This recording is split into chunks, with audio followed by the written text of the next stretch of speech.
They told me no one lived in the room above me. When I checked into the Fairway hotel, I wasn't expecting much. Just a quiet room, a clean bed, and maybe a little peace while I sorted my life out. At first, that's exactly what I got. Room 307 was small but comfortable. Warm light, clean sheets, the faint smell of lemon cleaner that never really goes away in old hotels. I liked the place. It felt steady, dependable, until the noise started. It was around midnight when I first heard it. The footsteps above me. Not the casual pacing of someone setting in. It sounded like a kid light feet pounding back and forth, followed by laughter, so sharp it almost cut through the ceiling. At first I smiled. Some family must have checked in upstairs. Maybe the kid was just excited about the trip. But the running didn't really stop. It went on for hours. I lay there, staring at the ceiling, watching the shadows shift with every thump and giggles. It didn't sound like a game anymore. It sounded like something frantic, like the child couldn't even stop even if they wanted to. By morning it stopped. I tried to ignore it. Earplugs, music, long walks. Nothing really helped. For 2 weeks it went on, almost every night. The same pattern footsteps, laughter, occasional soft thuds. I started timing it, midnight to 4 a.m., almost exactly. Sleep became impossible. One afternoon when the noise got very unusually loud, almost violently loud, I decided I'd had enough. I went upstairs, room 407. The hallway was dim, the old carpet muffling my steps. When I reached the door I knocked. The instant my knuckles touched the wood, everything went silent. No footsteps, no laughter. Just that thick, stale quiet that feels wrong, like the air's holding its breath. I stood there for a minute, waiting, but nothing happened. I finally went back down, more irritated than scared. At the front desk, I found the owner, an old man with tired eyes and a name tag that said Howard. "Someone's been in 407 every night," I told him. "A kid, I think? Could you maybe tell them to quiet down?" He frowned. 407? "Yes, directly above me." He hesitated, then leaned forward like he didn't want anyone else to hear. Well, that's not possible.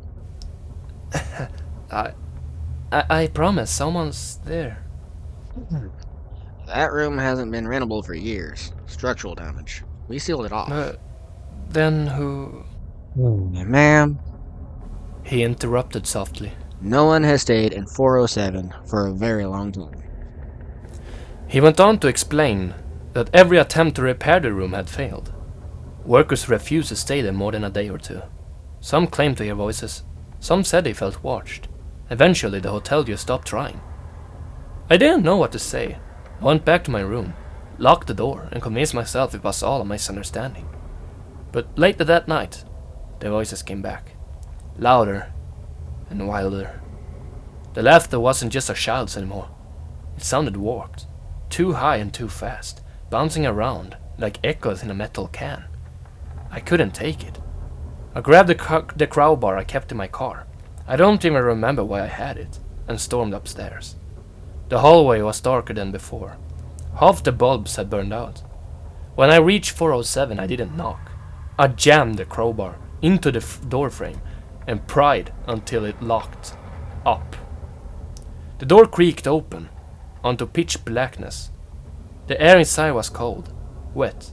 It smelled like iron and mildew. I lifted my phone flashlight. The beam caught dust drifting like fog. The wallpaper was peeling in long strips, and a single window on the far wall was cracked open to the night. That's when I saw them. A small figure stood at the far end of the room. A child, silhouetted against the faint glow from the window.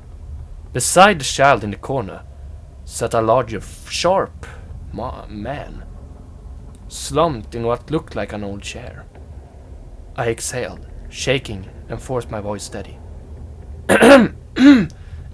Sir, could you please tell your kid to be quiet at night? I barely slept in 2 weeks. At first, I didn't even think he'd heard me. The figure in the chair stayed still. His shoulders slumped forward, like he was sleeping. The child beside him didn't move either. Just stood there, small and perfectly straight, like someone had told him to stand still and behave. Then the man shifted slightly.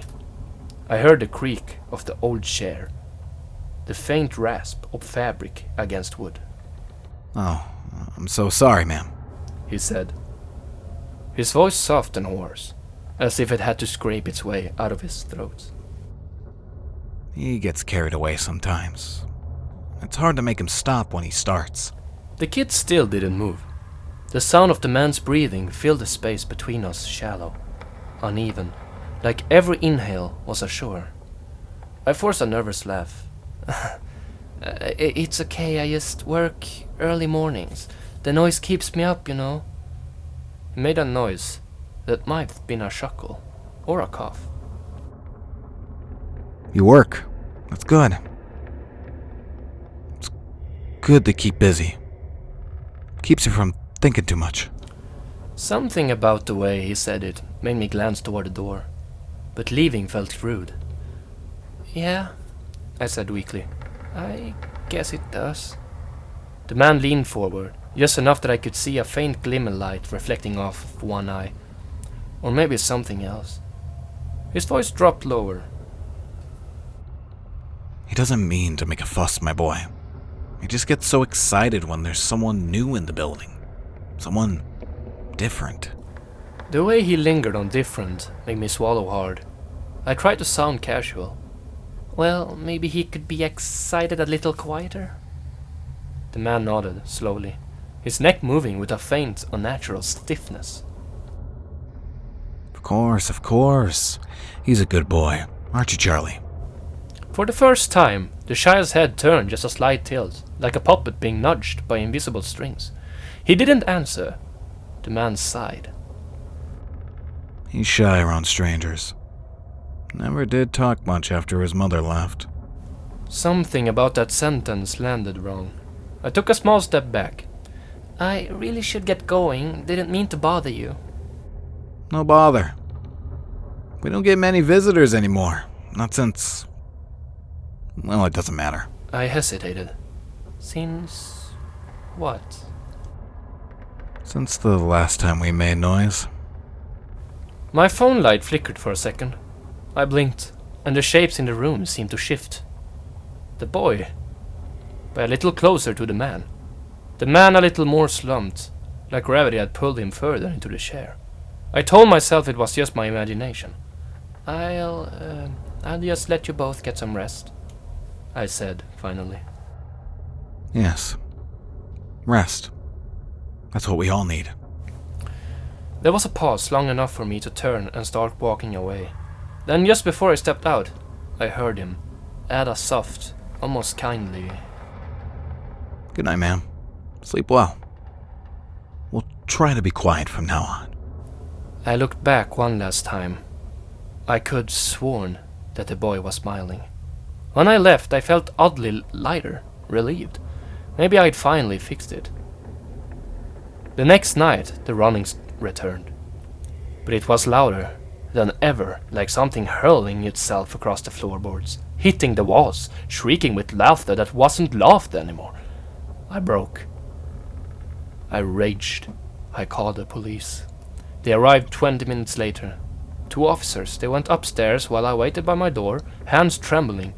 After a while I heard one of them shout, then silence. When they came back down, they looked pale. One of them was shaking so hard his radio kept clicking against his vest. Neither spoke at first. They just stood there in the hallway, dripping from the rain that had started outside, eyes glassy like they'd seen something their brains couldn't file anywhere. The older officer, a heavy-set man with a graying beard, finally cleared his throat. "Ma'am, there's no easy way to say this." His partner kept staring at the wall behind me. His jaw flexed, like he was trying not to be sick. "That room that you called about." The older one continued. It was sealed from the inside. We had to force it open. I blinked at him. "What?"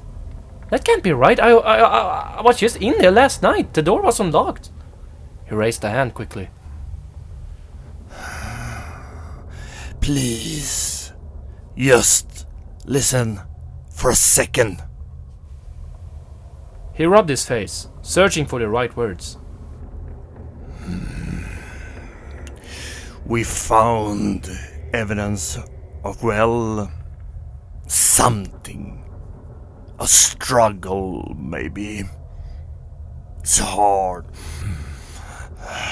It's hard to tell how old everything is.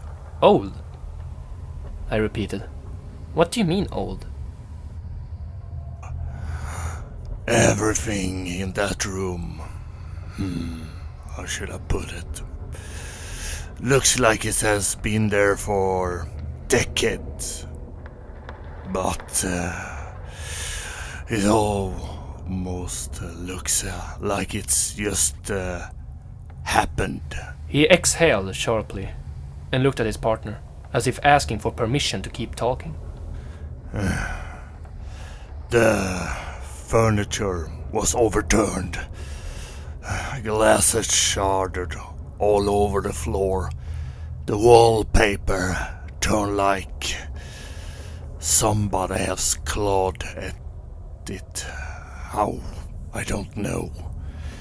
We found stains all over the walls and at the floorboards. No dust, no paint, just fresh. And the air, ma'am, it was warm. Like someone had just left. I felt my stomach twist. You're saying someone's in there now? They exchanged a look that told me neither wanted to answer. No one is there. No one that is alive. We found a child skeleton nailed on to the wall in the closet. The body seemed to have been there for decades. But there was also an old male body lying underneath the child's body as well. Seems to be in there just as long. And there is something else. On the window frame near the glass is cracked. 2 names carved in. Looks old. Like someone used a nail or maybe a knife. Harold and Charles. Underneath that is a date. 1923. I looked at him. But that's like 100 years ago. He nodded. Yeah, that's the thing. Well, we checked in the woods around the cavings. It's from 1923, ma'am. And it is impossible that anyone had been there in ever since then as well. The hallway felt smaller then. Like the air had thickened. I shook my head. No, you don't understand. I talked to them last night. They were fine. We know you believe that, but whoever you believed you talked to haven't been alive for a very, very long time. His words sat heavy in the air between us. They didn't stay long after that. The hotel manager came running up the stairs, pale as chalk, stammering about closing off the entire floor. The officers promised to file a report. Though from the way they avoided looking at me, I doubted that they wanted to think about it again. When they left, the older one turned back, just before stepping through the exit door. Excuse me, ma'am. If you hear anything, ma'am, and I mean anything at all, don't go up there. Just leave. Then he was gone. I stood there alone in the hallway, the silence pressing in like a wave. Somewhere above me, faint and distant, I thought I heard the soft tap tap tap of small feet running across the ceiling. They closed the case quickly. The hotel sealed the floor off completely. I checked out the next morning, but sleep hasn't come easily since. Sometimes, in quiet rooms, I still hear the faint sound of small feet running above me, the echo of laughter spinning through the air. And every now and then, when I'm half awake, I hear the same weary voice whisper through the dark. I'm sorry, ma'am. It won't happen again. But it always does.